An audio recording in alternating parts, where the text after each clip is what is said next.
Olá, estudantes. Aqui é o professor Cleiton, leciono Geografia e História na Rede Municipal de Garanhuns. Sou professor também da Rede Estadual de Pernambuco. Hoje vamos falar população brasileira, por isso no aspectos demográficos, certo? Assista essa aula, dê seu joinha se você gostar. Se você não gostar, faça seus comentários abaixo para que a gente possa melhorar esse trabalho, né? Começamos nossa aula falando um termo, né, que o Brasil é um país populoso, porém pouco povoado, né? Vamos ver por quê, né? O termo populoso se refere à população total. O Brasil tem a sexta maior população do mundo, né? Bem, gente, até poucos dias atrás éramos o quinto maior, a quinta maior população do mundo. Só que recentemente o Paquistão passou o Brasil em quantidade de moradores, né? E aí nós somos a sexta maior população do mundo no momento, certo? Isso em poucos dias, eu digo aí há menos de 2 anos, né? O Paquistão passou a ter mais moradores que o Brasil, né? E aí se diz que nós somos um país pouco povoado. Por quê? Né? Se refere à população que vive em determinada área. O Brasil tem aproximadamente 25 habitantes por quilômetro quadrado. Como é que é feito esse cálculo? Pega-se a população total do Brasil, que é hoje aproximadamente 212 milhões de habitantes, né? Isso é uma estimativa porque nós não tivemos censo demográfico no ano passado. Esse ano, né, já foi determinado que só seria 2023, né, mas há um impasse, né, entre as esferas do governo, né, e judiciário para que isso possa vir a ocorrer ainda esse ano. Aí sim, quando a gente tiver o censo é que a gente vai comprovar se realmente é 212, se é mais, se é menos, certo? Mas que é um número estimado de população no Brasil. Então, dividindo-se isso por 8.514.786 km², que é o tamanho do nosso território, vai dar aí próximo a 25 habitantes por quilômetro quadrado. E aí pouco povoado, porque, gente, porque a ONU, né, há uns tempos atrás, colocou que uma população, um país com 40 habitantes por quilômetro quadrado, ele conseguiria dar conta da produção de alimentos, espaço, terras para a sua população. Então nós temos aí 25 habitantes por quilômetro quadrado, nesse sentido estamos legal, né? E aí nós vamos aí, gente, é um mapa global, esse mapa de população, tá certo? Ó, aqui você tem uma legenda, né, que aí, essa população aqui, lembrando que é um mapa de população total, tá certo? Aí nós vemos aqui que os países com menos de 25 mil habitantes, né, milhões de habitantes, vai estar aqui nessa cozinha clara. Então vão estar aqui Bolívia, Paraguai, Uruguai no Brasil, na América do Sul, né? Alguns países asiáticos, aqui a Mongólia, Cazaquistão, que são países que têm uma população pequena, né? Aqui no oeste europeu também tem aqui a Holanda, a Bélgica, né? São países também que vai estar nesse patamar aqui, né? De 25 milhões a 75 milhões vai estar nessa cor um pouquinho mais escura, né? E aí vamos ter aqui a Argentina, vai ter aqui Peru, Colômbia, né? Alguns países africanos, parte dos países europeus, né? E aqui vão ter entre 75 e 150 milhões de habitantes nessa cor intermediária, né? E aí você já vai ter aqui, nessa cor aqui já vai estar a Federação Russa, né? Já vai estar o México, né? O Egito, a Etiópia, o Congo, né? Os países aqui da região islâmica, que são países que não têm aqui controle todo de natalidade, e por isso eles têm uma previsão de futuramente haver uma população enorme de pessoas islâmicas no mundo, né? Entre 150 milhões e 325 milhões vai estar aqui o Brasil, vai estar os Estados Unidos, né? Vai estar o próprio Paquistão, né? E a Indonésia, tá certo? E a partir de 1.339.000 habitantes vai estar aqui a Índia e a China, que são os dois mais populosos do mundo. Aí, gente, a questão da distribuição da população, né? A população brasileira encontra-se distribuída de forma desigual ao longo do território, onde cerca de 80% da população residem até 200 quilômetros do litoral, tá certo? Então você percebe aqui, esse mapa aqui de população do Brasil, ele tem uma gradação de cores aqui, sua legenda, certo? Que as áreas bem clarinhas vai estar aqui quase toda a região amazônica, quase todo o estado do Amazonas, quase todo o estado do Acre, né? Boa parte do Mato Grosso, do Pará. Isso aqui vai ser uma área com até 5 habitantes por quilômetro quadrado, né? Tá certo? Então aqui você já vai ter de 5 a 12, né? Essas áreas aqui um pouquinho mais escuras, e à medida que ela vai ficando mais escura, maior é o contingente populacional. Então você veja que essas áreas aqui que vai ter mais de 100 habitantes por quilômetro quadrado, vai ser as áreas onde próximas ao litoral, tá certo? O litoral, todo o litoral nordestino, né, boa parte do litoral nordestino, aliás, a região aqui de São Paulo, Rio de Janeiro, tá certo? Então essas aqui são as áreas com maior densidade populacional no país, tá certo? No meio você vai encontrar aqui algumas ilhas, né? Aqui, por exemplo, Cuiabá, vai ter aqui Manaus, certo? E algumas cidades aqui um pouco mais povoadas, ok?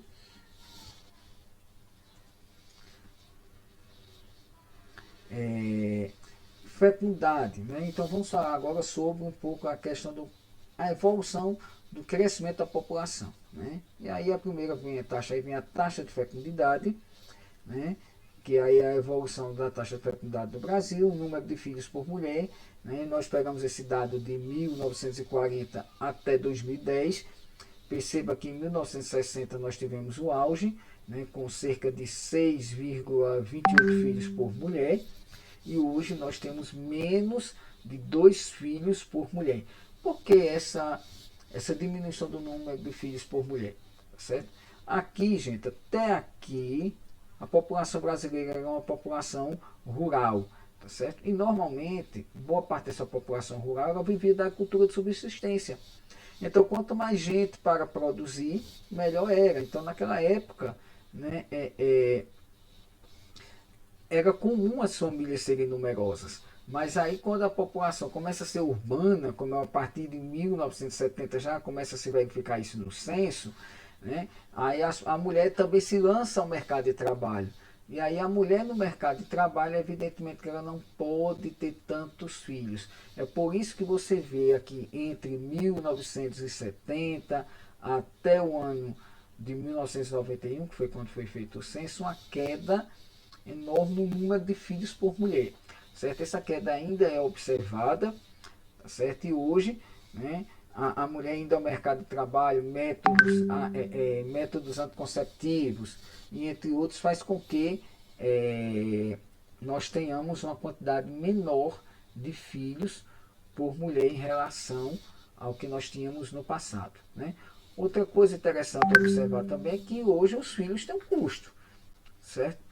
Então, como eu falava que aqui eu tinha na época rural, era um a mais para trabalhar no campo, aqui eu tenho um custo de educação, custo de moradia, custo de vestuário, tá certo? Entre outros, né? E nesse período agora de pandemia, internet, boa parte tem que colocar internet para poder os filhos estudarem, tá certo? Então isso é um custo, gente, que antes não existia.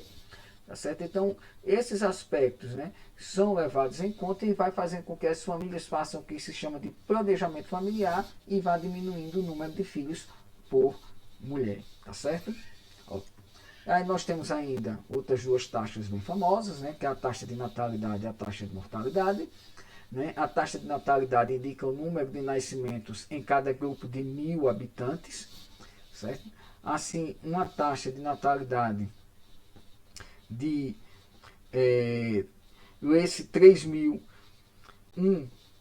3.000 indica que houve 3 nascimentos para cada 1.000 habitantes. Então, por que, gente? Essa taxinha aqui indica não um percentual de 100, mas por 1.000, tá certo? Então, por isso que quando vem com esses dois zerinhos aqui, indica-se que houve 3 nascimentos a mais para cada grupo de 1.000 habitantes, tá certo?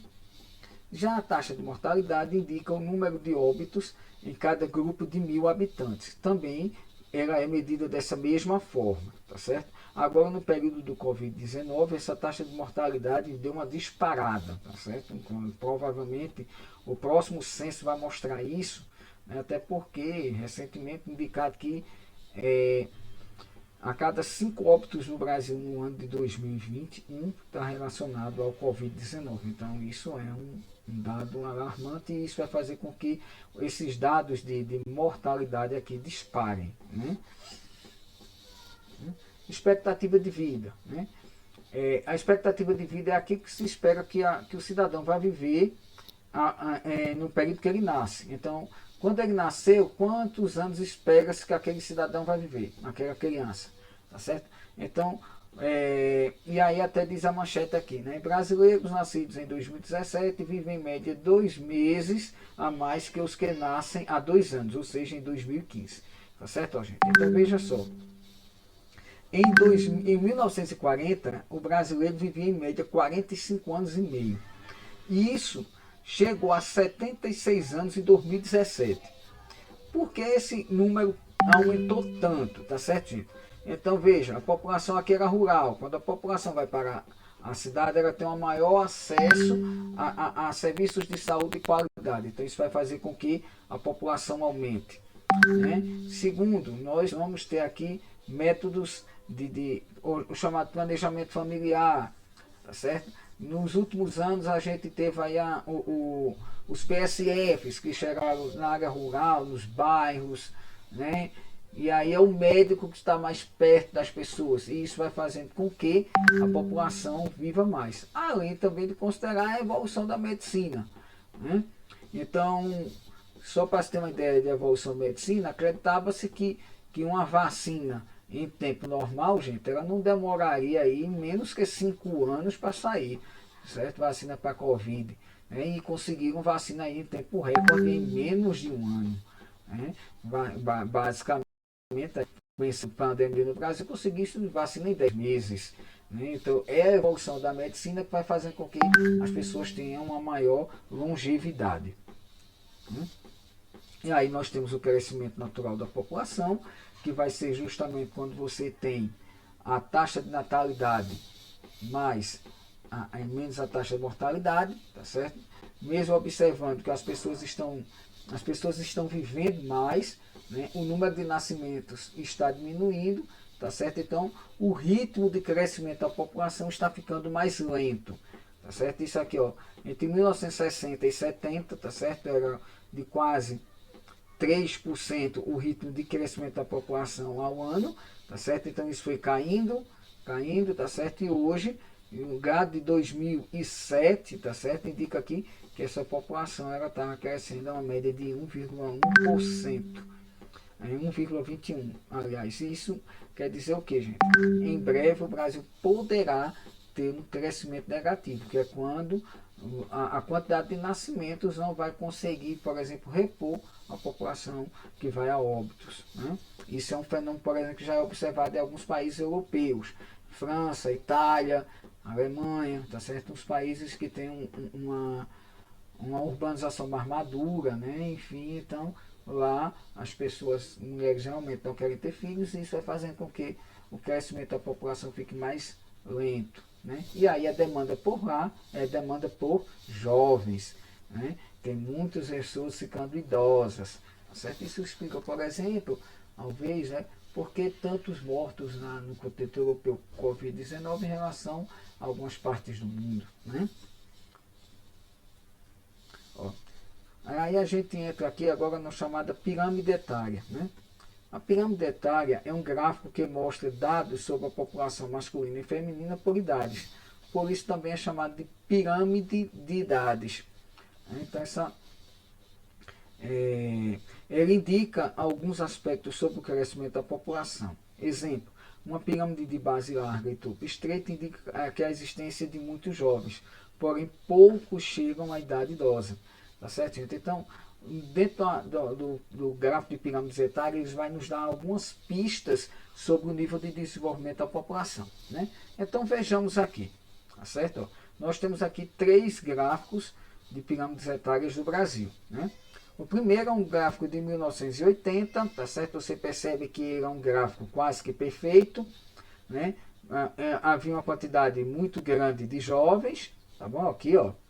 E poucos desses jovens tinham uma estimativa a chegar à idade idosa, tá certo? No ano de 2000, né, que é esse segundo gráfico aqui, nós já temos uma tendência a um maior controle de natalidade. Vejam, aqui é os aspectos de saúde, por exemplo. E aí o controle por quê? Porque você já vai ver que a quantidade de adolescentes e jovens já é maior do que a quantidade de nascimentos que nós vamos ter aqui, né? E a quantidade de idosos aumentou considerável em relação à década de 80, né? Aqui já é um gráfico de estimativa, porque esse gráfico foi elaborado em 2008, né? E aí diz aqui, ó, veja só, que a população está num crescimento uniforme, né? Até a idade aqui de 35 a 39 anos, né? E aí você já vai ter aqui uma tendência a um controle de natalidade. Veja que a base está ficando estreita e o topo está ficando mais largo. Tá certo, gente? Então, isso aqui nos dá alguns indicativos. Primeiro, a população está com acesso a serviços de saúde de melhor qualidade, por isso que está vivendo mais, né? Segundo, gente, a quantidade de filhos por mulher está diminuindo gradativamente. Veja que aqui, ó, em nenhum momento nós tivemos adultos com a mesma quantidade de jovens. Tá certo? Como está aqui. Sempre você vai ter uma quantidade menor de adultos. Tá certo? E então isso indica, gente, que o Brasil está ficando um país mais desenvolvido, um país que cuida mais das pessoas, tá certo? Embora que esses dados, quando vinha 2020, podem ter aí um agravante que a gente só vai conseguir visualizar nas pirâmides etárias a partir de 2030, 2040, por exemplo. Tá certo? Um outro dado interessante aqui é você observar que você tem uma maior quantidade de mulheres chegando à idade idosa do que homens. Tá certo? Isso indica também o quê? A quantidade de violência, né? Que os homens são a maior vítima, né? Vítima fatal de violência. Tá certo? Os homens também, eles normalmente se cuidam menos, tá certo? Da saúde, e por isso é que os homens vivem menos que as mulheres, né? E aí o viver menos que as mulheres, isso já está aí assim uns 6, 7 anos a menos que a mulher. E é por isso que a gente observa esse que é observado neste gráfico.